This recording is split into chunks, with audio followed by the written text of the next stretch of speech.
Hello everyone and welcome back to Priest Brothers Lines. My name is Colby and here we have a new engine to unbox. As you can see there, something new from Lionel. Everyone's talking about him right now. It is the new Legacy 260 Moguls. Of course, I got the Southern Pacific one, so we're going to go ahead and get that open up and see how it runs. Let's get started.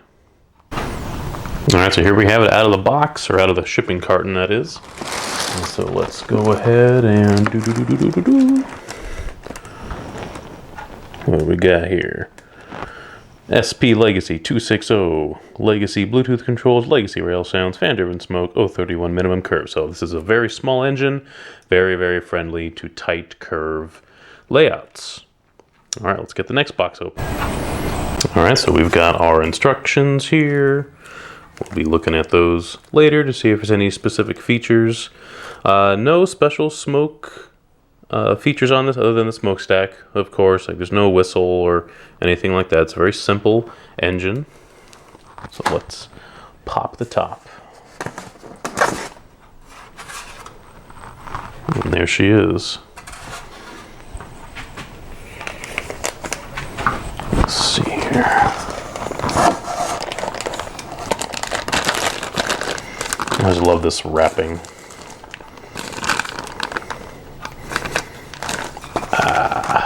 Look at that little guy. It's so tiny.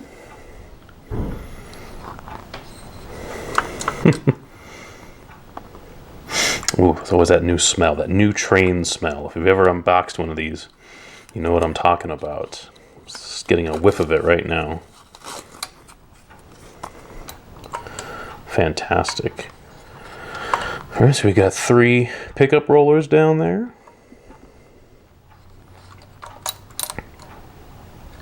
Got a nice cow catcher in the front.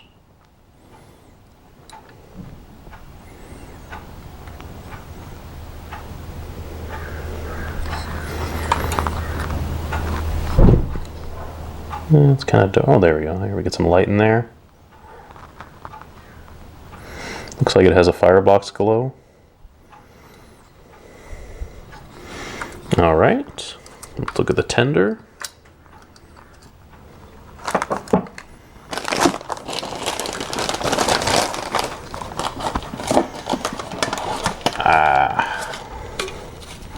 Excellent.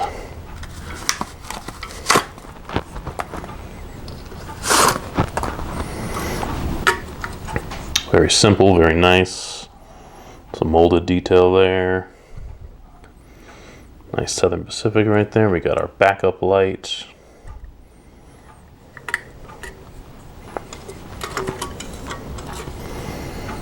Yes. Wow, fantastic. All right, well, let's go ahead and put this on the layout and get it running. Before we do that, just real quick, a few other things in the box. We have some replacement traction tires. We have a dummy O-gauge coupler there. And they do provide this mounting pad and screws for if you wanted to put some KD couplers, some scale couplers on there. I don't think I'd ever do that because I like the electro coupler on the engines. I've obviously done it on some of my cars, but I don't think I'd want to do it on engines because I wouldn't want to get rid of that feature. I like that feature. It's fun. But it's nice that they're doing that. And there are holes pre-drilled into the back of the tender as well. So they are coming out with more ready to convert type of thing. Of course, there's the wrench as well to remove the side rods. So, all right, now let's get going. Here we have the Mogul on the layout now, out of the box. Everything is lit up and ready to go. So let's do a quick little look on the engine here. So we have our headlight, of course, in the front. We've got our dummy coupler there. This, let's see. This cup bar appears to be broken? No.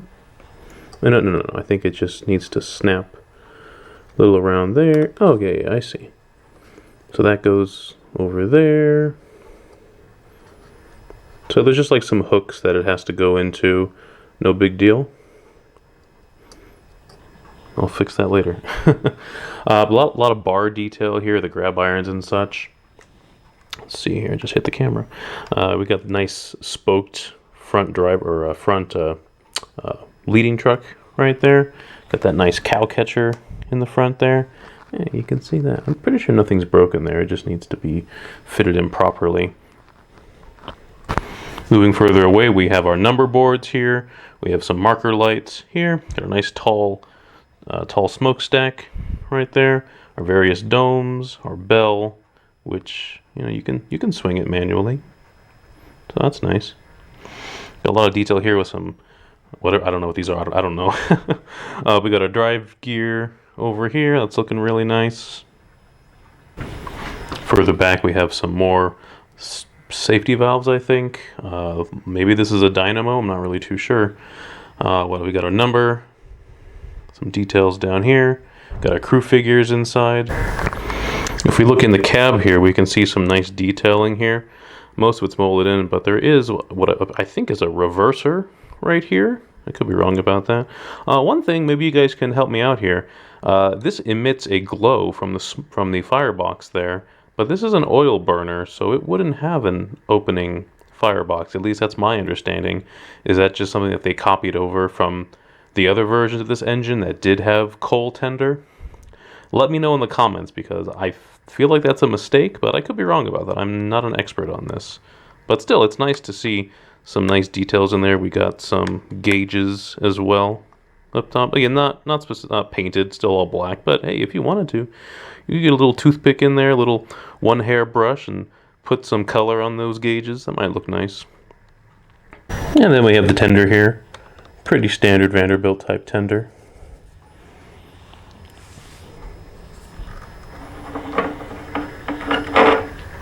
That's a terrible sound.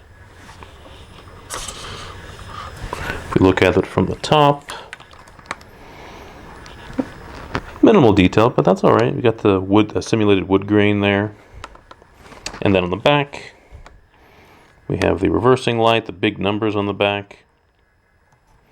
And this coupler, that one's working. That's good. And I just so happen to put it next to my Pacific over here. So we can see here, I've butted the tenders up next to each other. And if you look, I think it's the exact same tender as the Pacific that I bought.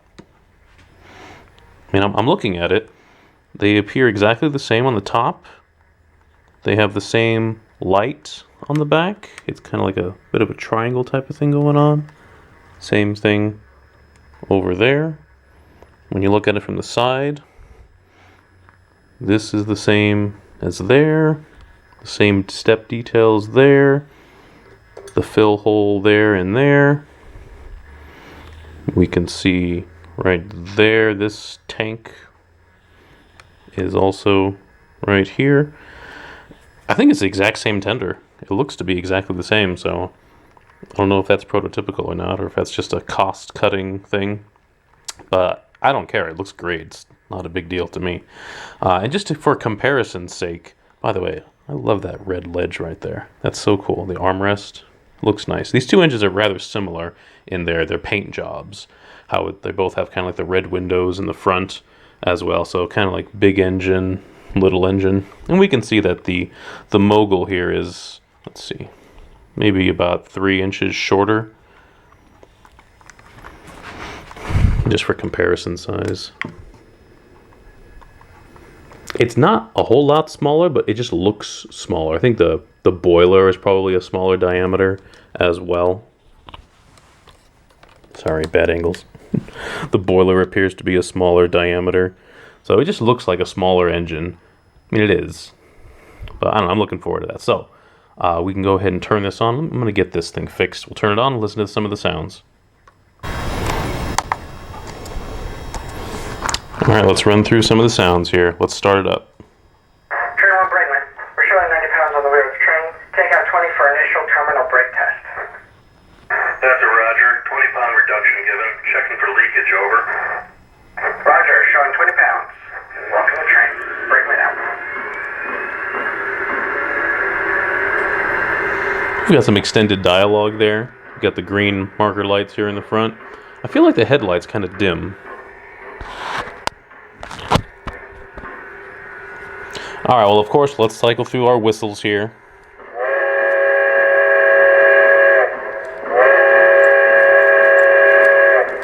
Next.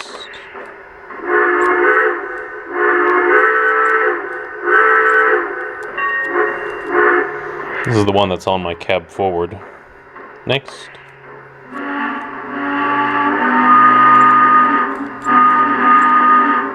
That's the one I use for my GS engines. I think I use that one for the Pacific.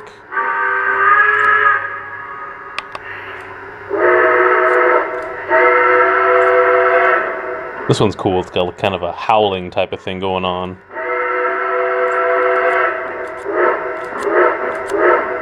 Sounds like a dog.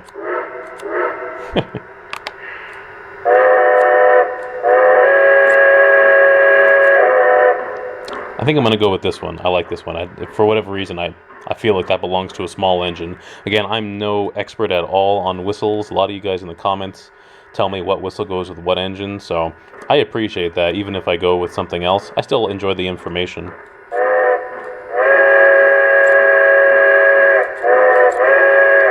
Alright. And of course, there's 5 different bells. I'm not going to go through them because it's all just the same, just different pitches, but the default one. Alright, we've got water going into the tender.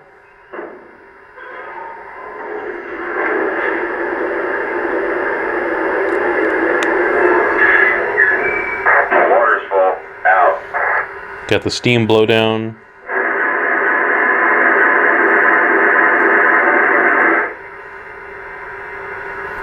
We've got the putting oil in the tender.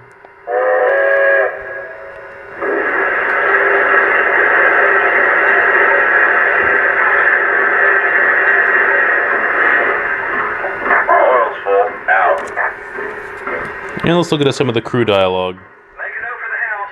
The rod injector needs some attention.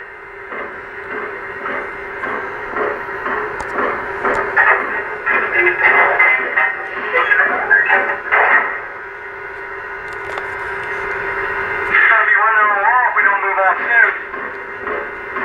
Chronometer's heading your way. Make sure everything's good. Train orders say holding the siding until 44 clears, then we can take the main. You should be through any minute. Engine to dispatcher. Ready to roll. Can I pull over? Things are taking a little longer than usual. Sit tight until I can get the line cleared. Out. Engine to dispatcher. Ready to roll. Can I pull over? You are clear to proceed. Out. Alright, well, we're going to get this engine connected to a train, and we're going to get it going around the layout. Alright, we've got some smoke fluid in there. We're ready to go here.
Wow, this one smokes really well. Well, I think we're going to end it there. So this is a great engine. I mean, these came in a bunch of different road names. So if you can find one of these, pick these up. I think they were selling for around $700 to $800, and they're just really good for a steam engine like this. I mean, it runs great. That smoking is great. I've got a decent amount of cars here. It's pulling it no problem. So if you have a small layout, or even if you don't have a layout and you're looking to get into something that's high-end but still inexpensive, this is a good option for you. So consider that one. So thank you everyone for watching. I hope you enjoyed today's video. I have many videos in the past, more to come, new things will be arriving. I don't know when. I'm pretty sure this is this is the last thing from the, what was it, the volume 2 of 2022 catalog, and so now we'll be expecting stuff from volume 1 of 2023, and I think we're supposed to be getting the volume 2 2023 catalog in the next month or so, maybe in July. That's what I was told by someone in the business. So we will see what happens. But always new stuff. And all these cars that you saw, well, not all of them, but about 6 of them, they're MTH box cars. They're probably 15 years old or so, but I saw them at a train show. Some guy was selling them. They look pretty new. I got 6 of them for like $150. 6 boxcars for $150 cash, done. And they're great. They're in great shape, great condition. I was very happy to get them. So yeah, go to train shows. You can find really good deals, and just because something is older doesn't necessarily mean that it's bad when it comes to cars. When it's engines, that can be a different story with the technologies in them, but when it comes to cars, they're more or less the same as they were 15-20 years ago, if they're using the same molds, that is. And that varies from car to car, but I guarantee you that these molds that MTH use are the exact same ones that Lionel or Atlas are going to be using or have been using with the things that they bought from MTH. So go to train shows, you meet people, you have a good time, sometimes you can get good deals. I met someone at the last train show I was at, someone who watches my channel. I believe his name was Nick. So Nick, if you're watching, thanks for watching. I hope you got something out of my vids, Nick, and you bought those PAs. So I hope that's all working out well. If it is, let me know in the comments. I'd love to hear from you, Nick. But anyway, everyone, thank you for watching my videos. Again, I appreciate all my subscribers, over 700 now, which is amazing. I never thought that could happen. So thank you all for watching. I really do appreciate you. And again, you know, I don't do anything fancy. I don't have any music or intros or anything like that. I just make raw videos, just kind of showing things how they are, and I hope you guys appreciate that. So thank you for watching this. Hope everyone has a good summer as we get into it here in early mid-June. I'm gonna be going to some train related things soon, so keep an eye out for some of those videos. So again, I probably said this 5 times already, but thank you for watching, everyone. Please like, subscribe, comment. My name is Colby, and this is Priest Brothers Lines, signing off.